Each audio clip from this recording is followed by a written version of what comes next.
Planning and argument and writing is necessary for deep and durable understanding and learning. AI can help by removing extraneous load, like formatting or tedious searches.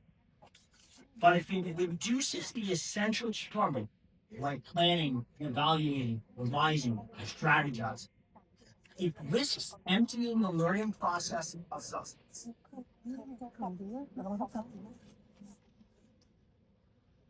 We also know that human beings tend to overtrust systems that seem calm. This automation bias erodes our monitoring and judgment. With generative AI, there's also what Vivian Neal of Hull University recently referred to as borrowed fluency. Polished outputs that outpace a learner's ability to explain or defend them. Or as one of my students last semester in my emerging issues in education and technology class, when I use AI from the beginning of my projects, I feel smart, but I'm pretty sure that I'm not learning anything.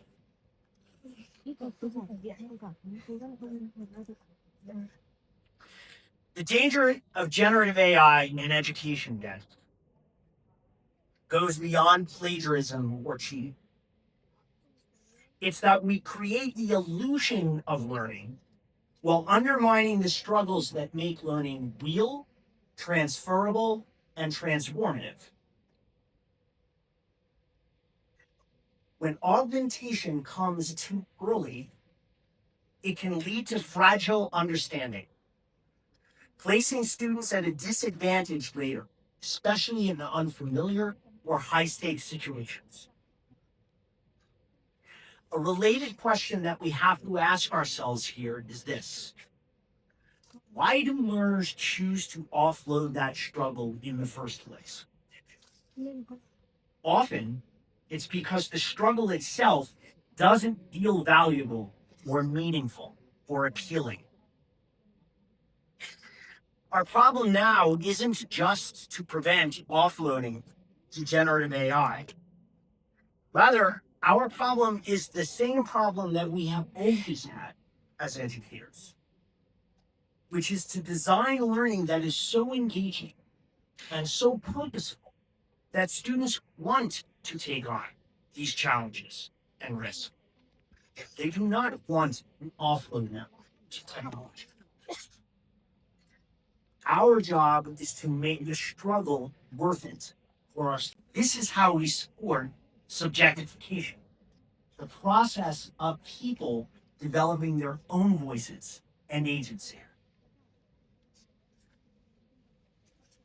Beyond the classroom, we also have to name very real systemic risks associated with the use of artificial intelligence in education, such as privacy rights, data governance, bias and accessibility, vendor lock-in, shifting and perhaps unreasonable teacher workloads. Premature offloading can produce fragile learning that may look equitable today, but becomes inequitable later. Sequence preserves transfer for all learners.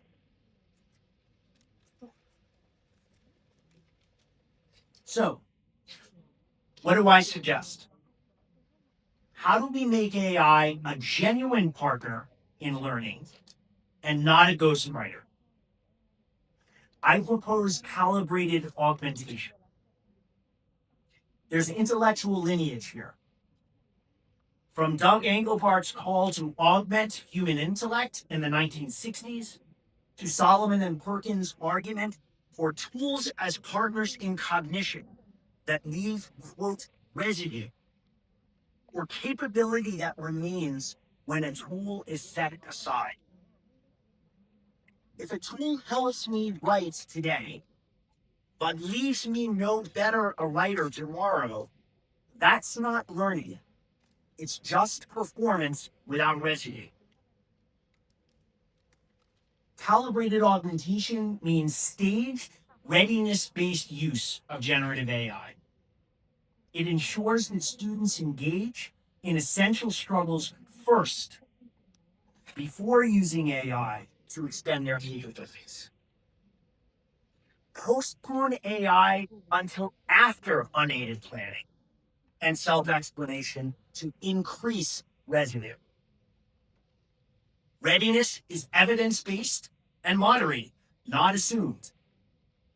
In practice, we could do something like 3 quick checks. First, unaided restatement of problems by students. Second, a 60 to 90-second self-explanation of strategy. And third, a monitoring note from the learner, such as where I got stuck and what I did about it, with occasional double marking to calibrate fairness.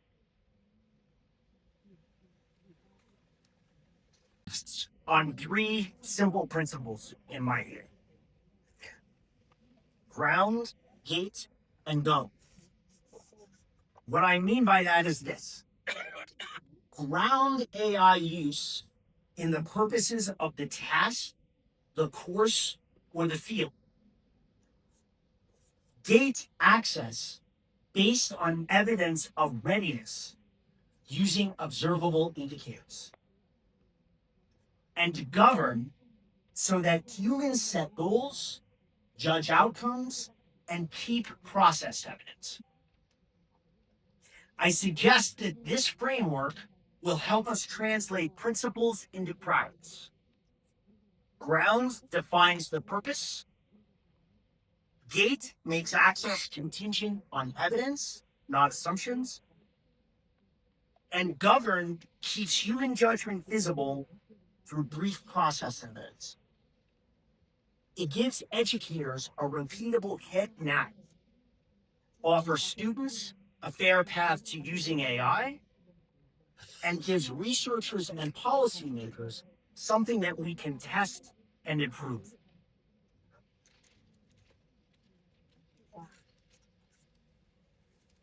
In practice, in learning settings, I propose an augmentation readiness model, or ARM, with 3 levels: novice, developing, and proficient. ARM levels are defined by the task and domain, not as fixed traits of the person. At the novice level, the learner takes on the core cognitive work.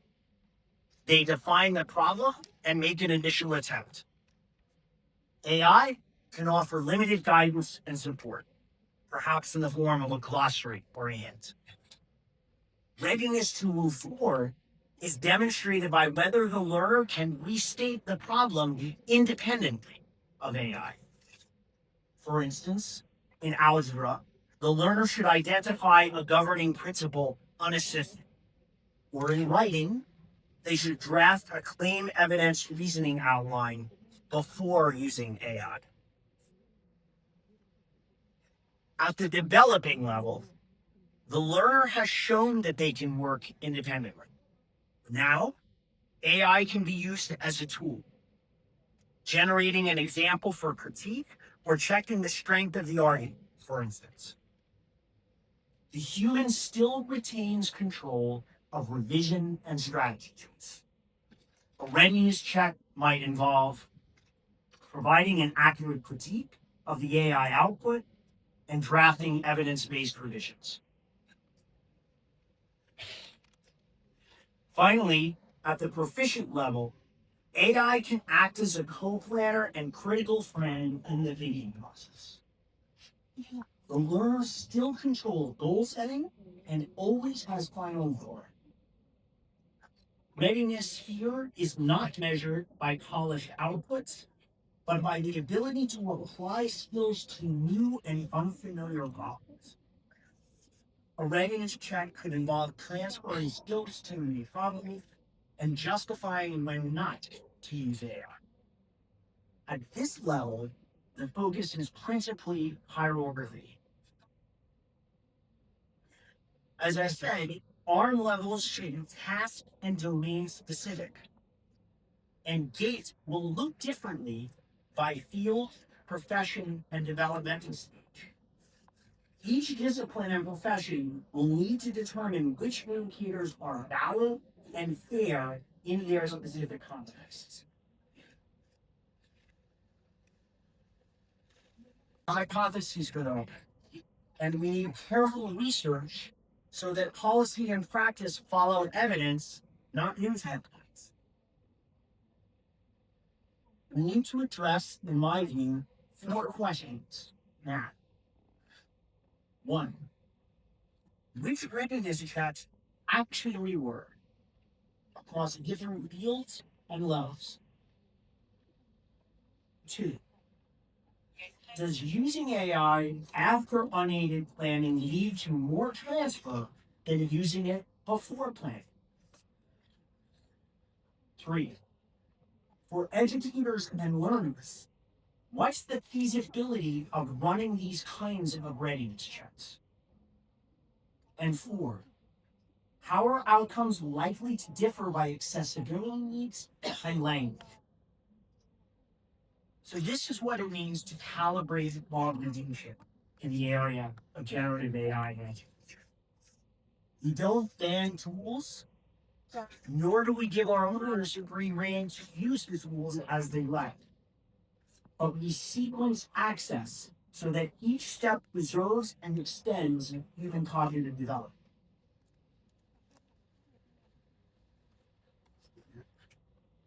To return to my initial point, the 2 essays appeared the same, but only one evidenced true learning. Our responsibility as educators and researchers includes protecting our learners from technologies that research show undermine learning during formal education, should that evidence become clear.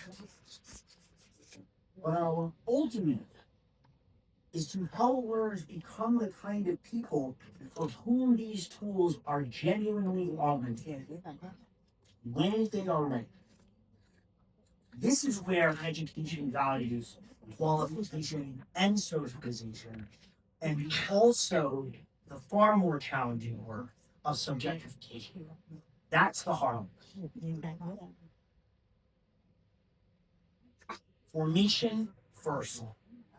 Develop understanding without AI. Then learn to maintain independence while using AI. The principle for calibrated augmentation is clear. Ground, gate, govern. So in closing, I want to leave you, colleagues, with this challenge. In your own contexts, how will you ensure that AI amplifies rather than replaces the essential struggles of learning? How will you know when your students are ready to use AI? I hope again to share not just concerns, but also to share concrete strategies that work, or on which we want to conduct research to see if they work. I want to thank you for this opportunity to be here with all of you today. This is my first visit to Vietnam, and I am profoundly grateful with the conference organizers for inviting me and giving me an opportunity to learn from all of you. I'm deeply grateful.